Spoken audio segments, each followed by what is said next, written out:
வணக்கம் ஆனந்தி. அதாவது பல்கலைக்கழக துணைவேந்தர்களை நியமிக்கும் ஆளுநருடைய அதிகாரத்தை பறிக்கும் வகையில் தமிழக அரசு திருத்தங்களை நிறைவேற்றியிருந்தது.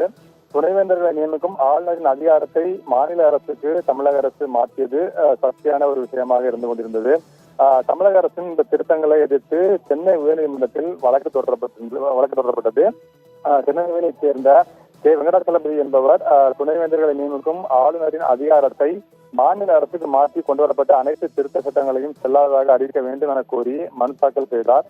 துணைவேந்தர்களை அரசே நியமிக்கும் வகையில் தமிழக அரசு கொண்டு வந்த திருத்த சட்டங்கள் ஏற்கனவே இருக்கக்கூடிய மத்திய சட்டத்தை, அதாவது யுஜிசி விதிமுறைகளை மீறுவதாகவும் இதனால் அவை அரசியலமைப்புக்கு முரணானவை என்றும் அந்த மனுவில் தெரிவிக்கப்பட்டிருந்தது. இதனிடையே சென்னை உயர்நீதிமன்றத்தில் இருக்கக்கூடிய அந்த வழக்கை உச்சநீதிமன்றத்திற்கு மாற்ற கோரி தமிழக அரசு உச்சநீதிமன்றத்தில் ஒரு டிரான்ஸ்பர் பெட்டிஷன் மனுவினை தாக்கல் செய்திருந்தார்கள். ஆனால் சென்னை உயர்நீதிமன்றமானது தமிழக அரசு தாக்கல் செய்த அந்த இடமாற்ற மனு உச்சநீதிமன்றத்தில் நிலுவையில் இருந்த போதிலும் கூட சென்னை உயர்நீதிமன்றம் அண்மையில் அதிரடியாக ஒரு உத்தரவை பிறப்பித்தது. துணைவேந்தர்கள் நியமனம் தொடர்பாக கொண்டுவரப்பட்ட சட்ட திருத்தங்களை நிறுத்தி வைத்தது சென்னை உயர்நீதிமன்றம். இதனால் துணைவேந்தர்களை நியமிக்கும் ஆளுநரின் அதிகாரமானது மீட்டெடுக்கப்பட்டது. இந்த நிலையில் தான் சென்னை உயர்நீதிமன்றத்தினுடைய உத்தரவுக்கு எதிராக தமிழக அரசு உச்சநீதிமன்றத்தில் மேல்முறையீடு செய்திருக்கின்றது.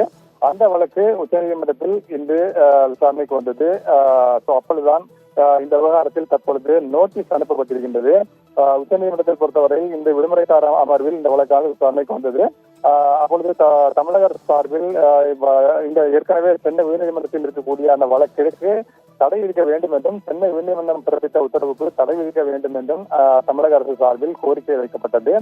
ஆனால் உச்சநீதிமன்றம் இன்றைய தினம் தமிழக அரசுடைய அந்த கோரிக்கையை நிராகரித்தது. இந்த தற்பொழுது இருக்கக்கூடிய நிலையில் சென்னை உயர்நீதிமன்றத்தில் இருக்கக்கூடிய வழக்கிற்கு தடை விதிக்க உச்சநீதிமன்றம் இன்றைய தினம் மறுத்துவிட்டது. அதே நேரத்தில் தற்பொழுது நான் பார்த்தது போல உச்சநீதிமன்றம் பிரதிவாதிகளுக்கு நோட்டீஸ் அனுப்பியிருக்கின்றது. மத்திய அரசு உள்ளிட்ட யுஜிசி என அனைவருக்குமே தற்பொழுது உச்சநீதிமன்றம் நோட்டீஸ் அனுப்பியிருக்கின்றது. இந்த சூழ்நிலையில் தற்பொழுது இந்த வழக்கானது நோட்டீஸ் அனுப்பப்பட்டு ஒத்திவைக்கப்பட்டிருக்கின்றது. சென்னையில் நடைபெற்றுக் கொண்டிருக்கக்கூடிய வழக்கு விசாரணைக்கு உச்சநீதிமன்றம் தடை விதிக்க மறுத்துவிட்டது. அதேபோல சென்னை உயர்நீதிமன்றம் பிறப்பித்த உத்தரவுக்கும் உச்சநீதிமன்றம் தடை விதிக்க மறுத்திருக்கின்றது. ஆனந்தி.